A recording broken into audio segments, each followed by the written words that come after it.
여호와께서 분향단 제작 양식을 일러주십니다. 그래서 너는 단을 만들지니 조각목으로 만들어라. 그리고 장과 광이 각 1규빗씩 되게 해라. 그리고 높이는 2규빗이 되게 해라. 그리고 그 조각모로 만든 그 단을 분향단을 금으로 싸라.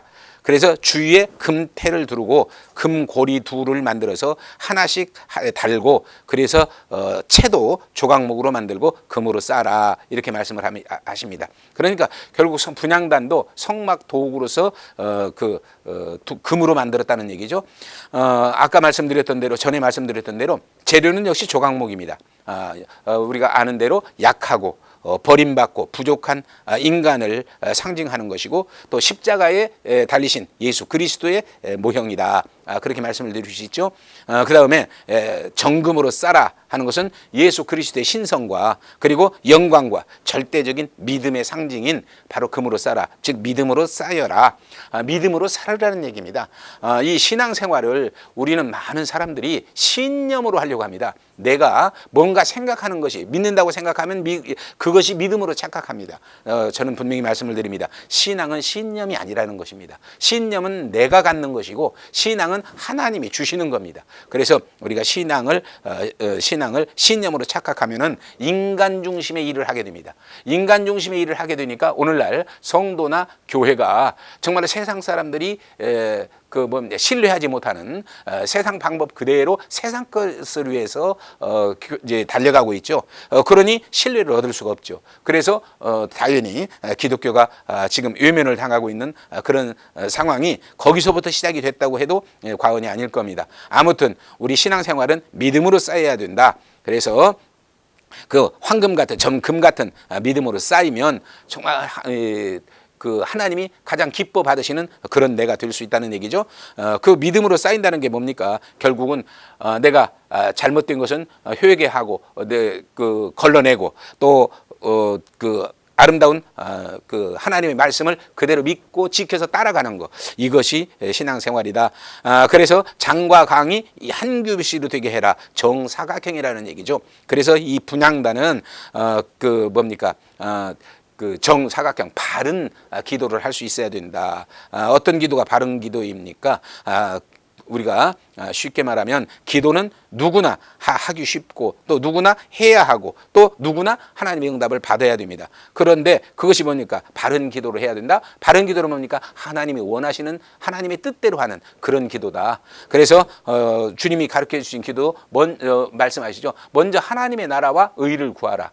그리하면 이 모든 것을 더해 주신다, 이렇게 말씀하시죠. 아무튼 우리가 하나님의 뜻대로 구할 수 있는, 하나님의 방법대로 구할 수 있는 그런 기도자가 되어야 한다는 것을 말씀드리고 있습니다. 아무튼 그렇게 바른 기도를 하면 하나님은 반드시 응답하시고, 그 응답을 받으면 우리에게는 은혜가 돼서 우리가 믿음이 뜨거워지고 믿음이 커지고 성장하고, 그리고 믿음의 능력이 생겨나고, 그래서 하나님의 영광을 볼 수 있게 되는 겁니다. 그래서 바른 기도를 할 수 있고, 그 바른 기도가 하나님에게 응답되는 그 모습이 바로 그 분향단의 그 네 모퉁이에 있는 정금뿔입니다. 그래서 그 정금뿔은 바로 권세와 그리고 능력을 상징하는 그런 그 의미를 갖고 있죠. 아무튼 이것은 뭘 말합니까? 우리가 온전한 기도를 할 때 하나님이 들으시고 응답하시듯이, 우리가 또 하나님이 들으시고 응답하셔야 우리가 은혜를 받고 응답을 받듯이 정말 그렇게 할 수 있어야 된다. 아무튼 중요한 것은 그 분향단의 위치입니다. 그 분향단의 위치가 어디냐? 증거궤 바로 앞에, 속죄소 맞은편에 놓으라고 성경은 말씀하고 있습니다. 그러면 하나님이 뭐라고 말씀하십니까? 내가 거기서 너와 만나리라, 이렇게 약속하십니다. 그래서 정말 하나님을 만나는 곳이 바로 그 지성소에 계신 하나님을 만나는 곳이 바로 만나는 이제 성소인데, 바로 성소와 지성소 사이에 지금 휘장 앞에 지금 분향단이 있습니다. 그 분향단에서 향이 피워지면은 그것이 하나님에게 연락이 되듯이, 우리가 믿음과 기도가 정말로 아름답게 드려지면은 그것이 하나님에게 연락된다는 것이고, 하나님이 우리를 만나주시는 것입니다. 이게 곧 우리의 응답이죠. 그래서 속죄소라고 하는 것은 내가 너와 만날 곳이다. 즉 하나님을 만난다는 것은 뭘 의미합니까? 죄사함을 받았다는 얘기고 주신다는 얘기입니다. 그리고 죄사함을 주시고 죄사함을 받으면 뭐예요? 구원을 받았다는 증거죠. 그래서 바로 속죄소는 구원의 처소고 은혜의 처소라 이렇게 말씀을 드릴 수 있습니다. 아무튼 우리가 이 기도와 믿음의 향이 하나님께 아름답게 연락돼서 그 속에서 하나님의 은혜를 받고 내 믿음이 정말로 능력 있게 지켜나가는 그런 아름다운 것이 필요하다는 얘기죠.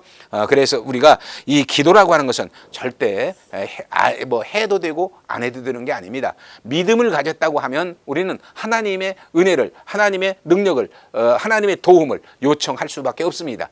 믿음을 가졌다면 그러면 반드시 기도는 해야 된다는 얘기고, 이왕에 기도를 할 바에는 바른 기도를 할 수 있어야 된다는 얘기죠. 그래서 내 기도와 믿음이 향기가 돼서 하나님께 연락되는 그런 그 믿음 생활을 할 수 있어야 될 줄 믿습니다. 그래서 우리가 아는 대로 그 기도의 향은 향불은 아침마다 아론이 그 향을 살랐다. 성경은 그렇게 증거하고 있습니다. 그 아침마다 살랐다. 그리고 또 등불을 정리할 때나 등불을 켤 때 향을 피웠다. 그렇게 성경은 증거하고 있습니다.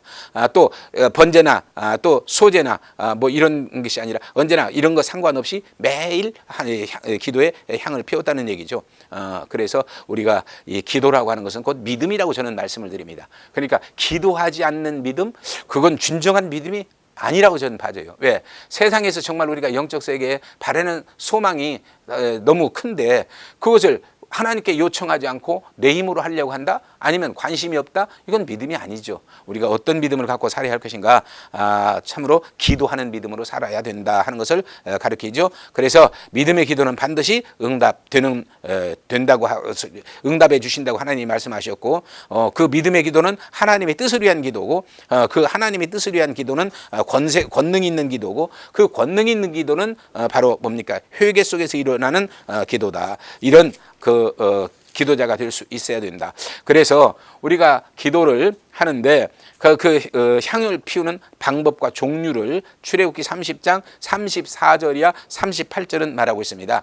첫째 34절과 35절에 보면 소합향이라 이렇게 나와 있습니다. 소합향, 그 향이 네다섯 가지가 되는데 그 소합향이 뭐냐? 소합향은 향나무에서 자연스럽게 나오는 그런 향입니다. 그러니까 이것은 뭘 말합니까? 향나무에서 자연스럽게 나오는 진액이 억지로 만들어내는 것이 아니라는 얘기입니다. 그래서 우리가 억지로 기도하는 것이 아니라 자연스럽게 기도에 마음이 불타서 기도에 은혜가 충만해서 기도할 수 있는 그런 우리가 되어야 된다는 얘기죠. 이것이 최상의 기도라고 말씀을 드릴 수 있습니다. 아무튼 하나님이 가장 원하시는 기도, 그저 자연스럽게 그냥 필요하면 때를 정해놓고 억지로라도 해야 되겠지만은 그냥 자연스럽게, 이것을 은혜로 말하면 우리는 흔히 그렇게 얘기합니다. 은혜 생활을 하는데 하나님이 소낙비 같은 폭포수 같은 은혜를 달라고 가끔 그렇게 기도하는 경우가 있죠. 그런데 그 폭포수 같은 그 은혜가 오면은 우리가 세상에서도 폭포수 같은 소낙비가 오면은 산사태 나고 물난리 나듯이 문제가 더 커집니다. 그래서 저는 말씀을 드립니다. 이슬비 같은 은혜를 날마다 받아라. 그래서 정말로 풍족한 이슬이 내려서 비가 안 와도 식물이 살 수 있게 되듯이 바로 그렇게 날마다 은혜를 받아서 큰 은혜를 안 구해도 정말로 은혜 속에서 살 수 있는 그런 우리가 돼야 된다. 그러려니까 어떻게 됩니까? 우리가 정말로 자연스럽게 기도가 몸에 배어서 기도가 신앙화돼서 언제나 기도가 나올 수 있게 돼야 된다. 이것이 바로 소합향의 그 의미라고 말씀을 드립니다. 두 번째로는 나감향입니다. 나감향은 홍해 그 해안에서 나오는 모든 조개류의 그 껍질을 빻아서 가루를 만들어서 만든 그런 향입니다. 이것은 뭘 말합니까? 즉 복음적인 의미에서는 예수 그리스도의 십자가의 고난을 의미하고, 오늘 우리에게는 뭡니까? 정말로 연단과 시련 속에서 겪어내는 믿음의 그 고난을 의미하는 것이죠. 그 속에서 향이 믿음으로 승화될 때 나오는 그 향, 이것이 진정 나감의 향이다. 그래서 언제나 우리 신앙이라고 하는 것은 내가 깨어져야 내 영혼이 삽니다. 내가 살아있어 갖고는 영혼이 죽습니다. 그래서 내가 깨어지고 내가 죽어야 영혼이 살고 영혼의 생명이 더 강건해지듯이 아무튼 우리가 기도도 마찬가지입니다. 기도는 내가 정말로 깨어지고 부서지는 그런 헌신의 기도가 있어야 된다. 그렇게 그런 기도도 할 수 있어야 되는데 그런 기도를 우리는 어느 때 합니까? 문제나 시련이 닥칠 때 하죠. 편안할 때는 그게 절대 안 됩니다. 그러니까 문제나 시련이 닥칠 때 정말로 이런 그 나감의 향 같은 정말로 내가 깨어지고 부서지는 그런 정말로 간절한 기도를 할 때 하나님의 은혜가 임하고 하나님의 역사가 이루어진다고 하면 내게 오는 시련과 연단이 그게 또 나쁜 것만은 아니고 그게 저주가 아니고 오히려 하나님의 축복을 받을 수 있는 은혜를 받을 수 있는 기회가 되는 것이다. 그러니 우리는 문제나 시련이 있을 때 정말로 하나님 앞에 나를 복종시키면서 정말로 그 깨어지고 부서지는 심령을 가지고 기도할 수 있는 그런 우리가 돼야 된다. 그 다음에 세 번째로는 풍자향입니다. 이 풍자향은 그 아라비아 고문화에서 나오는 수지입니다. 이건 뭐냐 맛이 쓴맛을 냅니다. 그리고 독소를 제거하는 해독제 역할을 하죠. 또 소독제 역할을 합니다. 바로 이 풍자향 같은 향이 있어야 내 영혼이 청소가 되죠. 내 신앙이 청소가 되죠. 우리가 옷이 더러워지면 빨듯이 내 영혼을 정말로 씻기 위한 그런 회개 기도를 의미합니다. 그래서 우리 회개는 그냥 입술로 고백하는 것이 아니라 진정 내 죄를 깨닫고 느끼고 그래서 정말로 주님 앞에 토해내고 그래서 그 토해낸 그 자리에서 완전히 180도 방향을 전해서 다시는 그 죄악된 길에서 벗어날 수 있는 이것이 진정한 회개고 이런 기도를 할 수 있는 그런 우리 회개의 기도가 있어야 된다. 그래서 정말로 우리는 우리 영혼을 성결하게 하는 그런 아름다운 회개의 기도가 나와야 될 줄 믿습니다. 또 네 번째로는 유향입니다. 유향은 감람나무에서 취한 향인데 바로 악취 제거를 하는 향입니다. 그래서 이 시신에 사람이 죽으면 시신에 이 유향을 다고 증거하고 있죠. 역사는. 그래서 그 죽음의 절망 속에서 구원을 요청하는 그런 기도입니다. 이건 뭡니까? 내가 완전히 죽어서 정말로 죽어서 목숨이 끊어졌다는 얘기가 아니라 나의 모든 것이 포기됐다는 얘기죠. 그래서 전적으로 100% 하나님을 의지하고 그분께 맡기고 그분께 요청해서 그분의 응답을 받기를 원하고 힘쓰는 그런 기도 있어야 된다는 얘기죠. 바로 이 네 가지 향, 그 다음에 마지막으로가 소금입니다. 소금은 역시 썩지 않게 방부제 역할을 하는 거죠. 그 다음에 제맛 나게 하는 음식을 맛깔나게 하는 그런 그 소금이죠. 이것은 뭘 말합니까? 하나님의 언약의 기도를 상징한다고 주석은 증거하고 있습니다. 그래서 하나님의 언약을 그냥 믿고 바라고 그 언약의 약속이 이루어짐으로 인해서 살맛 나고 그저 제맛 나는 그런 정말로 신앙이 되게 만드는 이것이 바로 소금의 향이다. 이런 5가지 향이 우리 신앙 속에서 나타날 수 있어야 되겠고 하나님에게 드려질 수 있어야 되겠고 그래서 나타나서 하나님에게 드려짐으로 인해서 하나님에게 응답받고 은혜 받는 그런 역사가 있어야 되죠. 이것이 우리가 가져야 할 신앙인 줄 믿습니다. 그런데 정말로 그 향을 우리가 성경은 말합니다. 곱게 찧어서 만들어라. 즉 우리는 우리의 뿔난 돌덩어리 같은 굳은 마음이 있어서는 안 된다는 얘기죠. 내 아집이나 고집이 돌멩이 역할을 하는 그런 신앙이 돼서는 안 된다는 얘기입니다.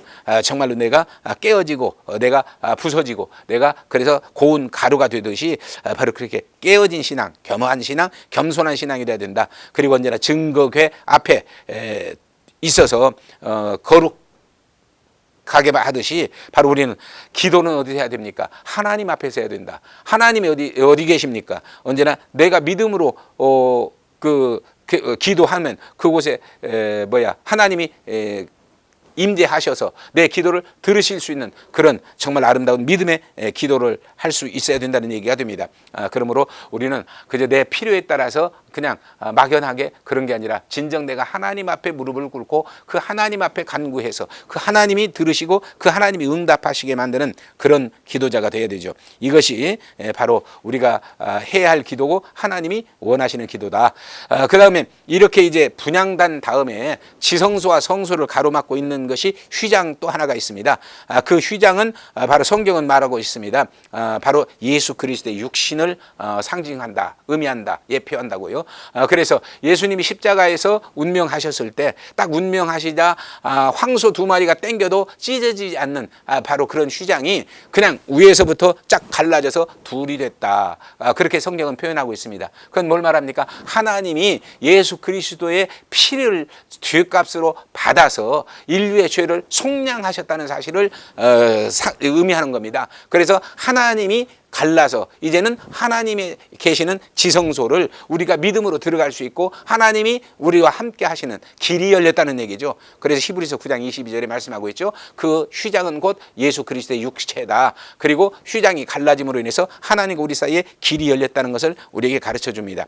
바로 이 휘장이 예수 그리스도가 죽으심으로 인해서 갈라졌다고 하는 것은 정말 우리에게는 엄청난 은혜고 축복이고 복음입니다. 그래서 이제는 언제나 하나님을 만날 수 있고 하나님의 은혜를 받을 수 있고 이제는 하나님과 함께 할 수 있는 그런 참으로 복된 우리가 됐다는 얘기죠. 그래서 우리는 그것을 상징적으로 성경은 말합니다. 요한복음에서 말씀하시죠. 예수 그리스도가 승천하셔서 하나님이 약속하신 보혜사 성령을 내려보내주시면 그 성령이 오셔서 우리 안에 우리 곁에 함께 하시면서 우리를 인도하시고 우리를 역사하셔서 정말 우리를 구원의 길로 이끄시고 그리고 천국까지 이르게 만드시는 그 임마누엘의 역사가 이루어지는 축복이 바로 이 휘장이 갈라짐으로 인해서 우리에게 주어진 약속이다. 그 다음에 그러면 그 지성소에는 뭐가 있느냐? 법궤가 있습니다. 지성소 안에 법궤가 있는데 그 법궤는 우리가 잘 아는 대로 법궤도 역시 조각목으로 만들어졌습니다. 조각목으로 만들어지고 안과 밖을 바로 금으로 쌌습니다. 그리고 이 고리를 4개를 만들어서 조각목으로 채를 만들어 가지고 언제나 그 고리에 꿰 놓았습니다. 그리고는 그 법궤를 옮길 때는 언제나 어깨에 메고 옮겼습니다. 이건 뭘 말합니까? 여러분 성경에 보면은 바로 웃사가 마차에다 싣고는 법궤가 소가 뛰니까 마차가 흔들려서 땅에 떨어질 것 같으니까 손으로 잡았습니다. 손으로 잡았는데 그 웃사가 직사했죠. 바로 뭘 말합니까? 그 요동치는 그 과정이나 웃사가 그 함부로 손으로 잡는 거 이런 거 이것이 우리가 조심해야 할 신앙의 오만이라고 저는 말씀을 드립니다. 왜 그러냐? 바로 하나님의 법궤는 어깨에 메고 즉 우리가 믿음으로 지켜서 그 섬기는 것이지 하나님의 법궤를 즉 하나님을 뭐 수레에 태워서 내 손으로 잡아서 뭐 안정되게 하는 거 이런 거 우리 오만이다. 그래서 언제나 하나님의 법궤가 모셔질 수 있는 그래서 하나님의 법궤를 어깨에 메고 움직일 수 있는 이런 신앙이 된다. 그리고 법궤는 역시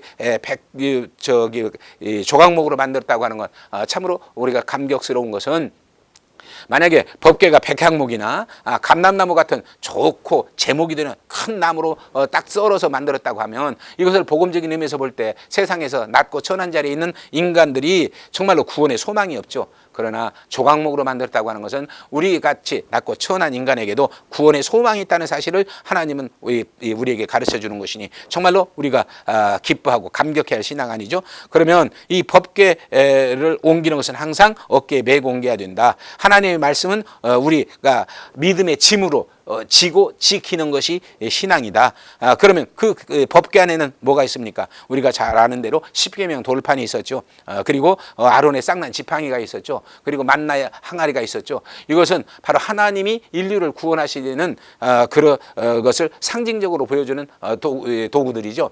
아론의 쌍난 지팡이 이스라엘 백성들을 뭡니까? 홍해를 가르고 광야 40년을 이끌어갈 때 아론이 썼던 그런 도구입니다.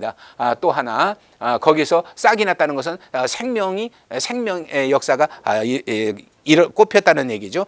그 다음에 만나 항아리, 광야 40년에서 하나님이 하늘에서 내려주시는 만나를 먹고 살았다. 즉 하나님의 말씀을 먹고 사는 것이 신앙이라는 사실을 상징하는 거죠. 그 다음에 법궤 안에 그 십계명은 우리가 정말로 믿음 생활을 하면서 세상 살면서 지켜야 할 하나님과 나와의 관계의 4가지 법과, 그리고 나와 이웃과의 관계에서 그 6가지 법을 우리에게 제시한 거죠. 그것을 우리가 믿음으로 지켜서 하나님의 은혜 가운데 그것을 이루고 살 수 있는, 이것이 곧 우리의 신앙이다. 이런 신앙 속에서 사는 것이 성도고, 이런 신앙 속에서 사는 것이 교회인데, 오늘날 정말 우리가 그런 신앙생활 속에서 살지 못하기 때문에 하나님의 은혜를 경험하지 못하고 언제나 컬컬하고 답답하고 안타까운 그런 삶을 살 수밖에 없다. 그러니 우리가 정말 이런 아름다운 신앙을 가지고 하나님의 말씀을 그대로 믿고 지켜서 하나님의 은혜 속에 사는 그런 내가 되기 위해서 최선을 다하는 그런 우리가 돼야 될 줄 믿습니다. 그래서 신앙이라고 하는 것은 결코 하나님을 따라가는 것이다. 그러니 이제 그 마지막으로 제사장에 대한 얘기가 나옵니다. 제사장은 누가 되느냐, 자격을 간단하게 말씀드리면 성경에 나온 얘기입니다. 신명기 21장 5절에 보면 여호와를 섬기고 이스라엘을 축복하고 판결하도록 레위인이 받은 특권이라고 성경은 증거하고 있습니다. 그러니까 레위인이 받은 특권인데 뭘 해야 되느냐? 제사장은 여호와를 섬기고 이스라엘을 축복하고 그리고 판결하는, 하나님의 법대로 판결하는 그런 업무를 집행하는 자다. 그 다음에 또 레위기 21장 18절이야 21절에 보면은 섬김의 일을 바로 하고 덕이 되도록 육체에 흠이 없어야 된다. 이렇게 말씀하고 있습니다. 그러니까 제사장은 하나님을 섬기고 백성을 섬기는 일에 정말로 바르야 된다. 그것이 하나님이 원하시는 것이다. 그리고 덕이 돼야 된다. 그래서 덕이 된다는 것은 뭡니까? 내가 실수나 허물이 없어야 된다는 얘기죠. 그 다음에 또 레위기 21장 11절에 보면 정결해야 된다. 그래서 심지어는 부모의 죽음, 시체까지도 제사장은 그 손을 댐으로 인해서, 접함으로 인해서 부정을 타는 일은 피해야 된다. 그렇게 말씀하고 있죠.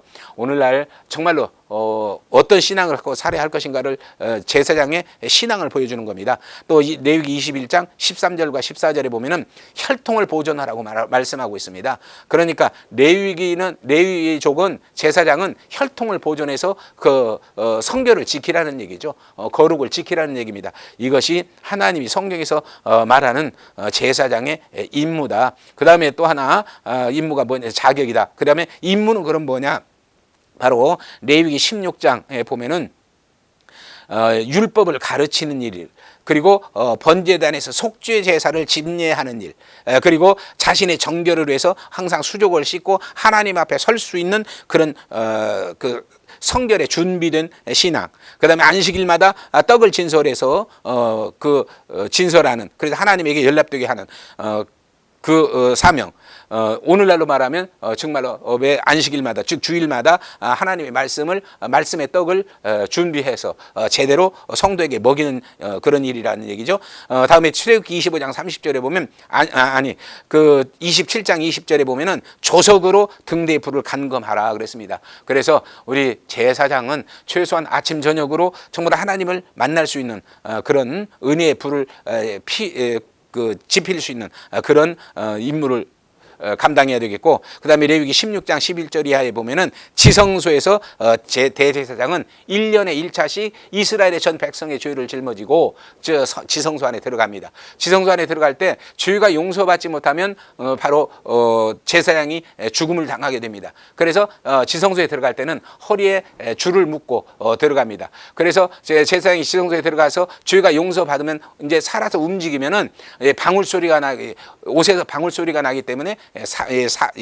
용서받았다는 것을 압니다. 그런데 조용해서 그 방울소리가 안 나면 죽었다는 것이죠. 그럴 때는 그 허리에 맸던 줄을 끌어당기지 결코 인간이 지성소에 들어갈 수 없게 됩니다. 이것은 뭘 말합니까? 오직 대제사장은 누구냐? 예수 그리스도 한 분이라는 얘기죠. 오늘날 그 강단에서 말씀을 전할 때는 예수님의 대역이니까 뭐 제사장이라는 얘기 용어가 쓰일 수도 있겠지만은 대제사장은 예수 그리스도 한 분이다. 그래서 그분이 우리 죄를 속해서 우리가 살았다. 그분이 은혜로 산 우리가 이제는 정말로 그분을 믿고 섬겨서 따라서 정말 살아갈 수 있는 그런 영적 그 내 영혼의 제사장이 될 수 있다. 이것을 성경은 말하죠. 흔히 만인 제사장설이라고 말하죠. 내 영혼을 내가 지킬 수 있어야 된다. 내 믿음을 내가 지킬 수 있어야 된다는 얘기죠. 그러면 제사장의 옷을 보면은 첫째, 제사장의 옷이 나옵니다. 그런데 아무튼 여기서 짧은 시간에 지금 그걸 다 말씀드릴 수는 없고, 일단 제사장의 옷은 성의이다. 즉 거룩한 옷이다 하는 겁니다. 그래서 제사장의 옷은 그 제사장으로 선택받은 이가 입는 옷입니다. 아무나 입을 수 없는 옷이라는 얘기죠. 그래서 이 옷을 입는 대제사장은 언제나 바로 성결과 거룩과 그리고 영화와 영광을 언제나 주는 그런 의미를 갖고 있죠. 다음에 성의를 만드는 이는 어떻게 되느냐? 성의를 만드는 지혜로운 영으로 채운 자가 만들어라. 성경은 그렇게 말하고 있습니다. 그러면서 언제나 예수 그리스도의 성품을 상징하는 청색, 홍색, 자색, 배실로 공교히 짜라 이렇게 말씀하고 있습니다. 그래서 제사장은 언제나 예수 그리스도의 그 예표입니다. 예수 그리스도의 표본입니다. 그리고 다음으로 그 제사장이 언제나 가슴에 흉패가 있습니다. 제사장은 가슴에 흉패인데 그 흉패 안에는 12보석이 달려 있습니다. 12보석에는 12지파 이름이 새겨 있습니다. 그건 뭘 말합니까? 제사장은 언제나 그 이스라엘 민족 전체를 가슴에 품고 사는 겁니다. 가슴에 품고 그들의 아픔과 슬픔과 그들의 신앙의 유무와 모든 것을 살펴서 가슴에 품고 하나님께 기도할 건 기도하고 그들을 위로할 건 위로하고 그들을 깨우칠 건 깨우쳐서 그들을 가슴에 품고 정말로 천국까지 가는 그것이 그 대제사장, 즉 예수님의 마음이라고 할 수 있죠. 아무튼 그래서 또 제사장의 옷에는 어깨에 견대가 있습니다. 그런데 양쪽에 6지파씩 12지파 이름이 새겨진 보석이 달린 견대가 있습니다. 이건 뭘 말하느냐? 12지파의 그 인생과 믿음과 신앙과 그리고 모든 짐을 제사장이 정말로 짊어지고 하나님 앞에 아뢰면서 용서받을 수 있는 그것이 필요하다. 이것을 예표하는 겁니다. 그러니까 오늘날 이 교회가 정말로 목회자들이 이 제사장의 그 마음과 그 삶을 살 수 있어야 됩니다. 내게 주어진 성도가 많든 적든 그 성도를 가슴에 품고 그 성도를 위해서 눈물로 기도하고 회개하고 정말로 그 성도를 위해서 정말로 깨우치고 양육하고 그 성도를 이끌어갈 수 있는 그런 가슴에 품고 사는 목회자.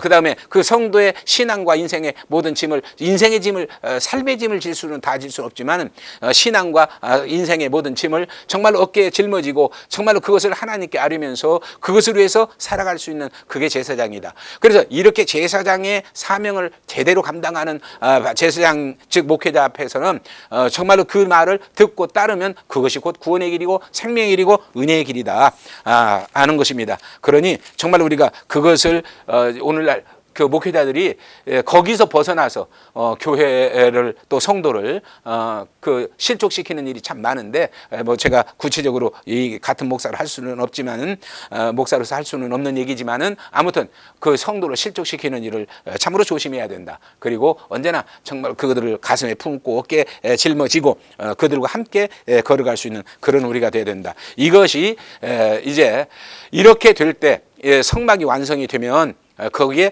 하나님이 임재하시는 성막이 완성되면 이스라엘 백성은 12지파가 그 사면으로 포진을 해서 하나님이 지시한 대로 포진을 해서 언제나 성막 중심의 삶을 삽니다. 그리고 이동할 때는 불기둥이 뜨면 성막도 뜨고 성막도 뜨면 이스라엘 백성도 떠서 언제나 그 성막 중심으로 즉 하나님 중심으로 살아갑니다. 이것이 바로 이스라엘의 신앙이다. 이 신앙을 오늘날 교회가 지킬 수 있어야 되겠고 성도들이 지킬 수 있어야 된다. 된다. 그렇게 지킬 수 있도록 교회가 정말로 힘쓰고 애쓰고 정말로 가르쳐야 되고 목회자가 그렇게 깨우치고 기도하고 그래서 가르쳐야 된다. 그래서 더불어 손잡고 아름답게 가서 천국까지 이룰 수 있는 이것이 오늘날 교회다. 여기서 그것이 빗나가기 시작하면은 신앙이 빗나가게 됩니다. 오늘날 우리 특별히 저와 여러분이 깨닫고 우리 모두가 다 한 믿음 한 소망이 돼서 이 성막의 진리 안에서 천국까지 우리 아름답게 손잡고 동행하는 그런 복된 역사가 있기를 주님의 이름으로 축원드립니다. 감사합니다.